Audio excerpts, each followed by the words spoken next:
Warning, this video contains a lot of Japanese words that I may or may not butcher. Good morning everybody, good morning, it's JPR, and welcome back to another video. Today we're taking a look back at the 2012 spin-off title Pokemon Conquest, a personal favorite of mine. I know last year I claimed the Pokemon Coliseum was the coolest Pokemon spin-off game, but honestly, this game is so cool, if you threw it at the sun, it would stop global warming. Unfortunately, since its release nearly 10 years ago, it's become a game lost to time, and I know a ton of people who didn't get to experience this hidden gem of a game. To lay some context down, Pokemon Conquest is actually a crossover project between Pokemon and the classic tactical RPG, Nobunaga's Ambition. As such, in Japanese, the game is also known as Pokemon Plus Nobunaga's Ambition. Man, I thought my username was a bit too on the nose. Great job, marketing guy, I hope you get a raise for that. Now, I'm sure a lot of you watching have never even heard of the Nobunaga's Ambition series, so if I were to describe the gameplay, I'd say it's very similar to the Fire Emblem series. Excuse me, I said Fire Emblem! Thank you, Editor JPR. No problem, Narrator JPR. You weren't supposed to reply. Anyway, imagine the gameplay is kinda like chess, but you can move your units around to any square in the field that you like. Kinda like checkers. The name of the game is to position your units carefully, accounting for the range of the opponent, the terrain, and various other factors that arise during combat. To summarize the story without giving too much away, you are the warlord of one of the 17 kingdoms of the Ransei region, one for every elemental type. Except Fairy, that didn't exist yet. And in typical feudal Japan fashion, your goal is to conquer, unify, these 17 kingdoms so that the Pokemon that created Ransei will show itself once more. As you start claiming kingdoms in the south, Nobunaga, hey, that's the guy from the title, is steadily growing his army to the north. Inevitably, this leads to a clash between the two armies as the game progresses. And then, well, actually, I claim to love this game, but I haven't really played it since it came out, so give me a few minutes and allow the most Japanese warlord of all, John, to work his magic. In the meantime, please forgive any of my terrible gameplay that you might witness as I continue to recall various things. Let's start with the concept alone. Ancient Japanese warlords using Pokemon to conquer kingdoms? That is such a sick idea. It's basically Pokemon Legends Arceus, but like in mid-Gen 5, and with cooler combat. Instead of feeling like a spin-off, it almost feels like the natural history of the Pokemon world in the pre-Pokeball era. I've always felt like Pokemon could do so much more with various time periods in their games, but more often than not, even in the spin-offs, they just elect to use modern regular world, but with Pokemon. It's really cool to actually see them try and tackle something completely different. And by the way, it's worth noting that all the characters in this game are based on real Japanese warlords, many of them having the same characteristics and relationships that they did in real life. For example, did you know that Hideyoshi's partner Pokemon is Chimchar because his nickname in real life was Little Monkey? If that's not a Jeopardy question, I don't know what is. I owe this game a lot. It's the only reason I passed my Japanese Warlords test in World History class. No, I'm not kidding. I didn't study. The character designs also come from a different game that Nintendo and Koei Tecmo had worked on before, that being Samurai Warriors 3. Although the character designs are largely the same, many of them had some revisions to better fit in line with their Pokemon of choice. Still, even if they are largely recycled from another game, I love the character designs in Conquest. This Zoroark guy in particular, he's got it going on. I think a lot of the credit is owed to the amazing sprite work in this game. For a DS game, it looks incredible. I'd say just as good, if not better than the DS Mystery Dungeon games, which I've praised a ton in the past. The art direction is just so good, it perfectly balances these complex, more mature-looking character designs with that familiar, cartoony Pokemon aesthetic. So, getting back to the gameplay for a moment, if you're used to the average Pokemon spin-off, the amount of stuff to learn off the bat can seem a little overwhelming. But it's still manageable, I would say. Speaking of which, management of your units is very important as you continue to recruit new warriors, develop your existing kingdoms, and train your Pokemon. Fortunately, the delegate feature exists, allowing you to ensure your units are doing their job on a monthly basis. Being aware of your surroundings on and off the battlefield is important too, as hostile neighboring kingdoms won't always be so patient with you sitting back and grinding, occasionally sending out a small fleet to attack your kingdoms, or just claim them if you're not careful and leave them empty. It's nice that they added this to keep you on your toes, because you can definitely afford to grind out your army's development at points during the story, since the passage of time ultimately doesn't mean much. Now, in the post-game, things such as weather, warriors getting sick, or abandoning the kingdom, thieves, and other factors can make it a lot harder to take the game at a more leisurely pace. It's a decent reminder that, hey, this is war, not a Little League scrimmage match.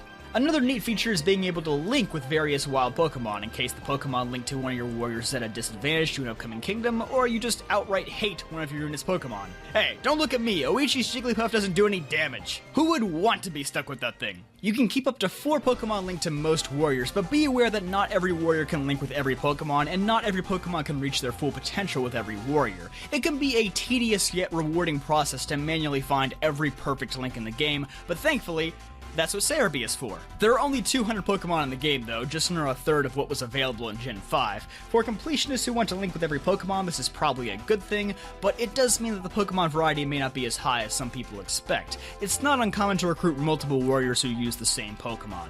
Well, with all that out of the way, let's get back to discussing the main story. Overall, it's a pretty decent length of about 15 to 20 hours, and although it's lacking some of the random post-game phenomena that I discussed earlier, it's still a decently challenging experience, I would say. Now, if you're looking for characters with a ton of depth and a story with twists and thought-provoking themes, then I'm sorry, this isn't Mystery Dungeon. This whole time, I thought I was forgetting something vital about the story, but it really is just, hey, let's conquer the entire Ransei region for fun.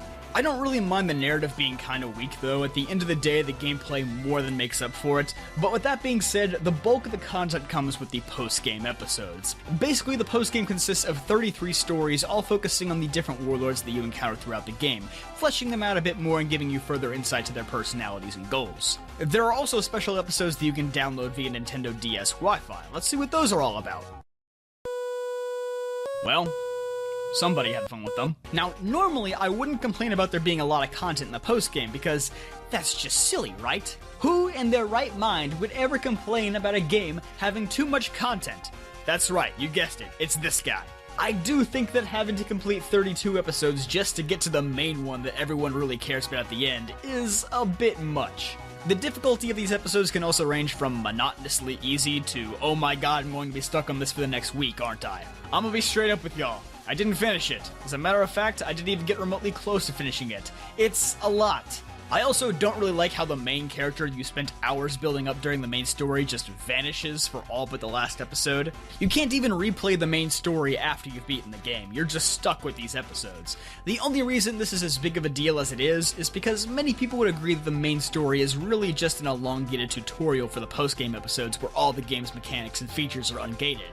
Again, I wouldn't have minded just getting a New Game Plus mode where you can replay the main story but with the game's full glory on display. Instead, I have to spend dozens of hours beating these episodes just to get my old character and Pokemon back. Let me be clear, I don't dislike the post-game, I just wish that they had handled it in an alternative way. Because man, that last story of the game looks sick. Too bad I'll never have the patience to experience it for myself. I'll just go back to watching it on YouTube, I guess. Interestingly, the end of the final episode actually appears to leave the door open for a sequel, as Nobunaga encourages the player to cross the sea and spread his message to foreign lands. Well, now the only question left to answer is, if critics love this game, and fans love this game, why is it so underrated, and why did they never make a sequel? Well, because ultimately the only thing that ever really matters to big companies is, wait for it, sales, which Conquest sadly did not produce. Marketing guy, you're fired! The game is estimated to have only sold about 350,000 copies in Japan, pretty below average for a Pokemon spin-off title, and sales numbers overseas were never published, which usually indicates that it was a flop. I think there were a lot of factors going against this game from the start, though. It was revealed and released both in Japan and overseas around the peak of Pokemon Black 2 and White 2 hype season. It was also notably the last Pokemon spin-off game to release on the Nintendo DS, a console that many young gamers were leaving behind by 2012. In fact, a year beforehand, Pokemon Rumble Blast had already become the first spin-off title to release on the 3DS, and Mystery Dungeon Gates to Infinity would also release on this new console by the end of 2012. Even Pokemon Black 2 and White 2 weren't immune to this, as they would go on to be one of the lowest selling Pokemon games despite being mostly new titles.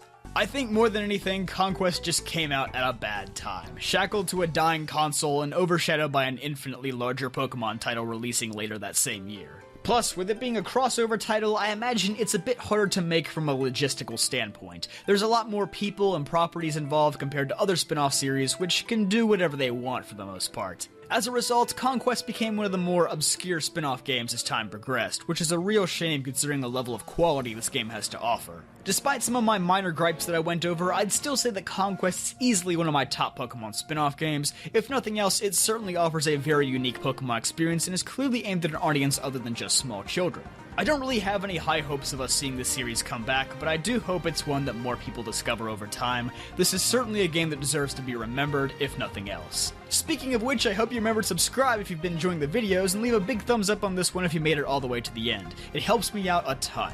Thanks for watching today's video. I'll see you guys next time.